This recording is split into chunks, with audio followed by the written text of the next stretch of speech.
Hello hi എല്ലാവർക്കും നമസ്കാരം. എല്ലാവരും സുഖമായിട്ടിരിക്കുന്നു കരുതുന്നു. വണ്ടി അനലിസ്റ്റിന്റെ മറ്റൊരു വീട്ടിലേക്ക് സ്വാഗതം. കുറേ നാൾക്ക് ശേഷമാണ് ഒരു പുതിയ വീഡിയോ ചെയ്യുന്നത്.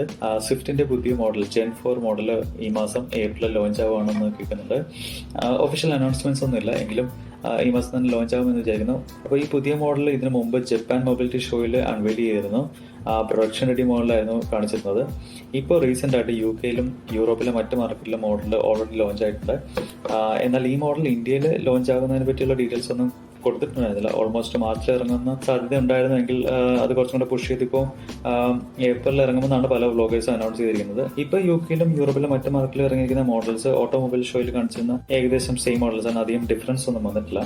അതായത് ഇപ്പോൾ അതിന്റെ എക്സ്റ്റീരിയർ നോക്കുകയാണെങ്കിൽ ഫ്രണ്ട് ലുക്കിൽ ഓൾമോസ്റ്റ് ഒരു ജെൻ 3 സ്വിഫ്റ്റിനോട് സിമിലർ ആയിട്ടുള്ള ഒരു മോഡലാണ്. എങ്കിൽ കൂടി നിങ്ങൾ ഒരു ക്ലോസർ ലുക്ക് നോക്കുകയാണെങ്കിൽ ബോണറ്റ് ഡിസൈൻ കംപ്ലീറ്റ് ആയിട്ട് മാറിയിട്ടുണ്ട്.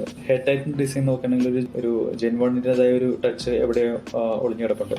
അതുപോലെ തന്നെ ഫ്രണ്ട് ഗ്രില്ലിന്റെ പാറ്റേൺ മൊത്തമായിട്ട് മാറിയിട്ടുണ്ട്.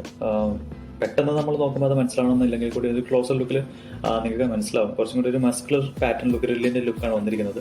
അതിന്റെ പാറ്റേണിലും കുറച്ച് വ്യത്യാസം വന്നിട്ടുണ്ട്. അതുപോലെ തന്നെ ഫ്രണ്ട് ബമ്പർ കംപ്ലീറ്റ് ആയിട്ട് റീഡിസൈൻ ചെയ്തിട്ടുണ്ട്. അതിന്റെ ഇപ്പോൾ കാണിച്ചിരിക്കുന്ന ഈ മോഡൽ UK ബൗണ്ട് ആണ്.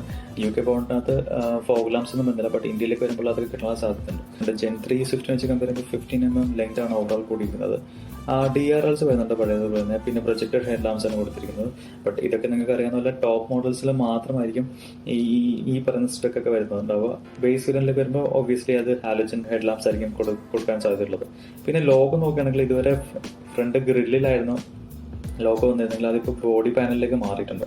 ഇനി സൈഡ് പ്രൊഫൈൽ നോക്കുകയാണെങ്കിൽ ഇവിടെ UK ബൗണ്ട് UK ബൗണ്ട് മോഡലിന് 15 inch 16 inch alloy wheels available ആണ്. ബട്ട് ഇന്ത്യയിലേക്ക് വരുമ്പോൾ അത് ഓൾമോസ്റ്റ് ടോപ്പ് മോഡൽ വരെയൊക്കെ ഉള്ളതിനകത്ത് 15 ഇഞ്ച് വരെ വരാനാണ് സാധ്യത. കാരണം ഇന്ത്യൻ കസ്റ്റമർ കൂടുതലും മൈലേജ് ഓറിയന്റഡ് ആയതുകൊണ്ട് തന്നെ ഒരു 16 ഇഞ്ചിലേക്കൊക്കെ വരുമ്പോൾ ഹാൻഡിലിംഗ് ബെറ്റർ ആവുമെങ്കിലും മൈലേജിനെ അത് വല്ലാണ്ട് ഇമ്പാക്ട് ചെയ്യാനുള്ള സാധ്യത. അതുകൊണ്ട് തന്നെ ഒരു 15 ഇഞ്ച് അലോയ് വീൽസ് വരെയൊക്കെ നമുക്ക് പ്രതീക്ഷിക്കാം. മറ്റൊരു വ്യത്യാസം വന്നിരിക്കുന്നത് ബാക്ക് ഡോറിലേക്ക് നോക്കുകയാണെങ്കിൽ ബാക്ക് ഡോറിൽ ആ ഹാൻഡിൽ വരുന്നത് C-പില്ലറിലായിരുന്നു ഹാൻഡിൽ വന്നിരുന്നത് ജെൻ 3-ൽ. അത് ഒട്ടും കൺവീനിയന്റ് ഡിസൈൻ ആയിരുന്നില്ല, പ്രത്യേകിച്ച് പ്രായമായ ആളുകൾക്ക്. അതിപ്പോൾ മാറി വീണ്ടും കൺവെൻഷൻ മോഡലിലേക്ക് മാറിയിട്ടുണ്ട്. അതൊരു നല്ല ഡിസൈൻ, ഒരു പോസിറ്റീവുള്ള ഒരു മാറ്റമായിട്ടാണ് എനിക്ക് തോന്നിയിട്ടുള്ളത്. പിന്നെ മെഷീൻ കട്ട് അലോയ് വീൽസ് ആണ് കൊടുത്തിരിക്കുന്നത്. ഈ ഡിസൈൻ സൈഡിൽ നിന്നുള്ള ഡിസൈൻ കാണുമ്പോൾ ശരിക്കും പറഞ്ഞാൽ പുതിയ ജനറേഷൻ മിനി കൂപ്പറിന്റെ ഡിസൈൻ ലാംഗ്വേജ് കംപ്ലീറ്റ്ലി കോപ്പി ചെയ്ത് വെച്ചാലുണ്ട്. ആഫ്റ്റർ ഓൾ സ്വിഫ്റ്റ് എന്ന് പറയുന്നത് ഒരു മിനി കൂപ്പർ ഇൻസ്പയർഡ് ആയിട്ടുള്ള ഒരു മോഡലാണല്ലോ. എസ്പെഷ്യലി ആ C-പില്ലറിന്റെ ഡിസൈൻ ഒക്കെ നോക്കുകയാണെങ്കിൽ ഇപ്പൊ പുതുതായിട്ട് വന്നിരിക്കുന്ന മിനി കൂപ്പറിന്റെ അതേ ഡിസൈൻ പാറ്റേൺ ആണ് ഇവിടെയും കാണാൻ പറ്റും. ഏറ്റവും അധികം റീവർക്ക് ചെയ്തിരിക്കുന്ന ഒരു ഏരിയ എനിക്ക് തോന്നിയിരിക്കുന്നത് വെച്ച് കഴിഞ്ഞാൽ മൊത്തത്തിൽ മോഡൽ കംപ്ലീറ്റ് ആയിട്ടുള്ള ഒരു ഡിസൈൻ, എക്സ്റ്റീരിയർ ഡിസൈനിൽ ഭയങ്കരമായ വ്യത്യാസം വന്നിട്ടുണ്ട്. പ്ലാറ്റ്ഫോമിലൊന്നും അധികം വ്യത്യാസം വന്നിട്ടുണ്ടെങ്കിലും ഡിസൈനിൽ മൊത്തം ഒരു വ്യത്യാസം വന്നിട്ടുണ്ടെങ്കിലും ഏറ്റവും അധികം വർക്ക് ചെയ്തിരിക്കുന്ന ഒരു ഏരിയ ആയിട്ട് എനിക്ക് തോന്നിയത് ഇതിന്റെ ബാക്ക് സൈഡ് ആണ്.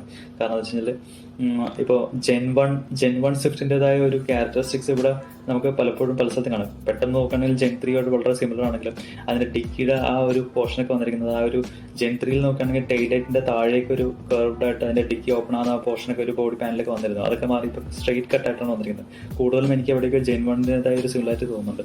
പിന്നെ ടൈലൈറ്റ് നോക്കുകയാണെങ്കിൽ ഒരു ബ്ലാക്ക് സ്മോക്ഡ് ആയിട്ടുള്ള ഒരു ഡിസൈനാണ് കൊടുത്തത്. ഇതിന്റെ സ്വിഫ്റ്റിന്റെ ജെൻ 1 മുതൽ ജെൻ 3 വരെയുള്ള ഒരു ജെൻ 2 വരെയുള്ള ഒരു ക്യാരക്ടർ ആയിരുന്നു അതിന്റെ ആ ഒരു ടെയിൽ ബ്രേക്ക് ലൈറ്റ് എന്ന് പറയുന്ന സാധനം. അതായത് ആ നമ്പർ പ്ലേറ്റിന് താഴെ വന്ന സാധനം. ബട്ട് അത് ജെൻ 3-ലേക്ക് വന്നപ്പോൾ അത് അവരെ എടുത്ത് കളഞ്ഞിരുന്നു. എങ്കിലും ജെൻ 4-ൽ ആ ഒരു ക്യാരക്ടർ കൊടുത്തിട്ടുണ്ട്. അത് വളരെ സ്വിഫ്റ്റിൻ്റെതായ ഒരു ക്യാരക്ടർ റീറ്റെയിൻ ചെയ്യാനായിട്ട് ഹെൽപ്പ് ചെയ്യുമെന്ന് വിചാരിക്കുന്നു. സുസുക്കിയുടെയും പിന്നെ സ്വിഫ്റ്റിന്റെയും ബാഡ്ജിങ്ങിലുണ്ട്. സ്മാർട്ട് ഹൈബ്രിഡിന്റെ ബാഡ്ജിങ് കൊടുത്തിട്ടുണ്ട്. 12 വോൾട്ട് ഹൈബ്രിഡ് സിസ്റ്റമാണ് ഈ പുതിയ ജെൻ 4-ൽ വരുന്നത്. പിന്നെ എക്സ്റ്റീരിയർ ഡിസൈൻ നോക്കുകയാണെങ്കിൽ കുറച്ചുകൂടി ഒരു ബെറ്റർ ആയിട്ടുള്ള ഒരു മസ്കുലർ ലുക്കാണ് മൊത്തത്തിൽ കൊടുത്തിരിക്കുന്നത്. കൊള്ളാം, നല്ലൊരു ഡിസൈൻ ആയിട്ടാണ് മാറിയിരിക്കുന്നത്. ജെൻ 3-നെ വെച്ച് നോക്കുകയാണെങ്കിൽ ജെൻ 4 കുറച്ചുകൂടെ മെച്ചപ്പെട്ടിട്ടുണ്ട് എനിക്ക് പേഴ്സണലി തോന്നിയിട്ടുള്ളൂ. ഇപ്പൊ ഞാനിവിടെ കാണിച്ചിരിക്കുന്ന വീഡിയോസും ഫോട്ടോസും ഒക്കെ UK ബൗണ്ട് ആയിട്ടുള്ള മോഡൽസ് ആണ്. അപ്പൊ ഇന്ത്യയിലേക്ക് വരുമ്പോൾ കാര്യമായ വ്യത്യാസങ്ങൾ വരാനുള്ള സാധ്യതയുണ്ട്. കാരണം വെച്ച് കഴിഞ്ഞാൽ ഈ പറഞ്ഞ പോലെ അലോയിലുള്ള വ്യത്യാസം, ഫോഗ് ലാമ്പിലും അങ്ങനെയുള്ള ബമ്പറിലൊക്കെ കുറച്ച് വ്യത്യാസങ്ങളൊക്കെ വരാനുള്ള സാധ്യത വളരെ ഏറെയാണ്. പിന്നെ ഇന്ത്യയിലേക്ക് വരുമ്പോൾ മൊത്തത്തിലൊരു വ്യത്യാസം വന്നിട്ടുണ്ടെങ്കിൽ കൊടുക്കുന്നത് സെയിം സ്റ്റിയറിംഗ് വീൽസ് ആണ്. നേരത്തെ കണ്ട പോലത്തെ സ്റ്റിയറിംഗ് വീൽ തന്നെയാണ് കൊടുത്തിരിക്കുന്നത്. ഈ സ്റ്റിയറിംഗ് വീൽ നമുക്ക് പല സുസുക്കിയുടെ മോഡലിലും കാണാവുന്നതാണ്. മോശമായ ഒരു സ്റ്റിയറിംഗ് വീൽ അല്ല, നല്ലൊരു സ്റ്റിയറിംഗ് വീൽ തന്നെയാണ്. അതുപോലെ തന്നെ ഇൻസ്ട്രുമെന്റ് ക്ലസ്റ്റർ പഴയ മോഡൽ തന്നെ റീറ്റെയിൻ ചെയ്തിട്ടുണ്ട്. എന്നാൽ ക്ലൈമറ്റ് കൺട്രോളിന്റെ സിസ്റ്റം ഒക്കെ മാറി പുതിയ ബെലിനോയിൽ കണ്ട പോലത്തെ ഒരു സിസ്റ്റമാണ് ഇവിടെയും കൊടുത്തിരിക്കുന്നത്. മൊത്തത്തിൽ ഒരു കളർ പാറ്റേണിലൊക്കെ വ്യത്യാസം വന്നിട്ടുണ്ട്. വൈറ്റ് അല്ലെങ്കിൽ ബ്ലാക്കിന് ഒരു കോമ്പിനേഷനാണ് കൊടുത്തിരുന്നത്. നിങ്ങൾക്കറിയാം ജെൻ 3 കംപ്ലീറ്റ് ബ്ലാക്ക് ഇന്റീരിയർ ആയിരുന്നു. അതുകൊണ്ട് തന്നെ ഒരു ക്ലസ്ട്രോഫോബിക് അല്ലെങ്കിൽ ഒരു അടച്ച റൂമിൽ ഇരിക്കുന്ന പോലത്തെ ഒരു ഫീൽ കൊടുക്കുന്നുണ്ടായിരുന്നു. പക്ഷേ ഇതിപ്പോൾ ഒരു വൈറ്റിന്റെ പ്രസൻസ് വന്നുകൊണ്ട് തന്നെ കുറച്ചും കൂടി ഒരു റൂം കുറച്ചും കൂടി ഏരിയ ആയിട്ട് ഫീൽ ചെയ്യാനുള്ള സാധ്യതയുണ്ട്. മൊത്തത്തിലൊരു പാറ്റേണിൽ വ്യത്യാസം, ഡിസൈനിൽ വ്യത്യാസം വന്നിട്ടുണ്ടെങ്കിലും ഇന്റീരിയർ സ്പേസിൽ ഒരുപാട് സ്പേസ് ഡിഫറൻസ് വരാനുള്ള സാധ്യത വളരെ കുറവാണ്. ജെൻ 4 വന്നപ്പോഴാണെങ്കിലും റിയർ AC വെന്റ്സ് ഒന്നും കൊടുത്തിട്ടില്ല. പഴയ പോലെ തന്നെയുള്ള ഒരു ചെറിയൊരു കപ്പ് ഹോൾഡർ ആണ് ബാക്ക് സൈഡിൽ നോക്കിയാൽ നമുക്ക് കാണാൻ പറ്റും. അതുപോലെ തന്നെ ഒരു ഡ്രൈവറിന് ഒരു ആം റെസ്റ്റ് കൊടുക്കാനൊന്നും സുസുക്കി ഇവിടെ ശ്രമിച്ചിട്ടില്ല. പിന്നെ 268 ലിറ്ററിന്റെ ബൂട്ട് കപ്പാസിറ്റി ആണ് UK ബോണ്ട് സ്വിഫ്റ്റിൽ വരുന്നത്. കൂടാതെ 60/40 സ്പ്ലിറ്റ് സീറ്റ് വരുന്നുണ്ട്.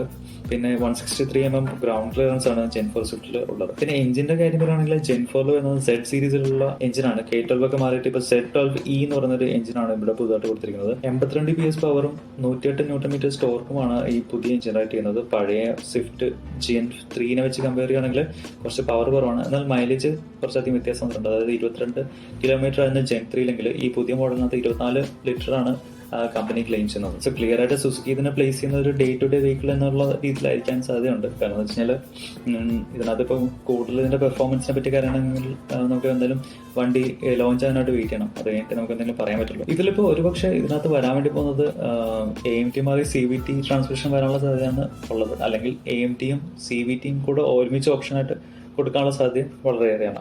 അപ്പോൾ അത്രയൊക്കെയാണ് പുതിയ സ്വിഫ്റ്റിനെ പറ്റി പറയാനുള്ളത്. ഉടനെ തന്നെ ഇത് ലോഞ്ച് ആവുമെന്നാണ് പ്രതീക്ഷിക്കുന്നത്. ഏപ്രിലിൽ വന്നില്ലെങ്കിൽ ഇനി മിഡ് ഓഫ് ദി ഇയർ, അതായത് ജൂണോടുകൂടി ഇത് ലോഞ്ച് ആകും എന്നുള്ളത് പ്രതീക്ഷിച്ചാൽ മതി. മോസ്റ്റ്ലി ഈ മാസം തന്നെ ലോഞ്ച് ആവാനുള്ള സാധ്യത വളരെയേറെയാണ്. അപ്പോൾ അത്രയൊക്കെയാണ് സ്വിഫ്റ്റിനെ പറ്റി പറയാനുള്ളത്. എങ്കിലും നിങ്ങൾക്ക് പുതുതായിട്ടാണ് ഈ ചാനൽ വിസിറ്റ് ചെയ്യുന്നതെങ്കിൽ നിങ്ങൾ സബ്സ്ക്രൈബ് ചെയ്യാനും ഈ വീഡിയോ ഇഷ്ടപ്പെട്ടിട്ടുണ്ടെങ്കിൽ ലൈക്ക് ചെയ്യാനും മറക്കണ്ട. അടുത്തൊരു വീഡിയോ ആയിട്ട് വരുന്നവരേക്കും ഗുഡ് ബൈ.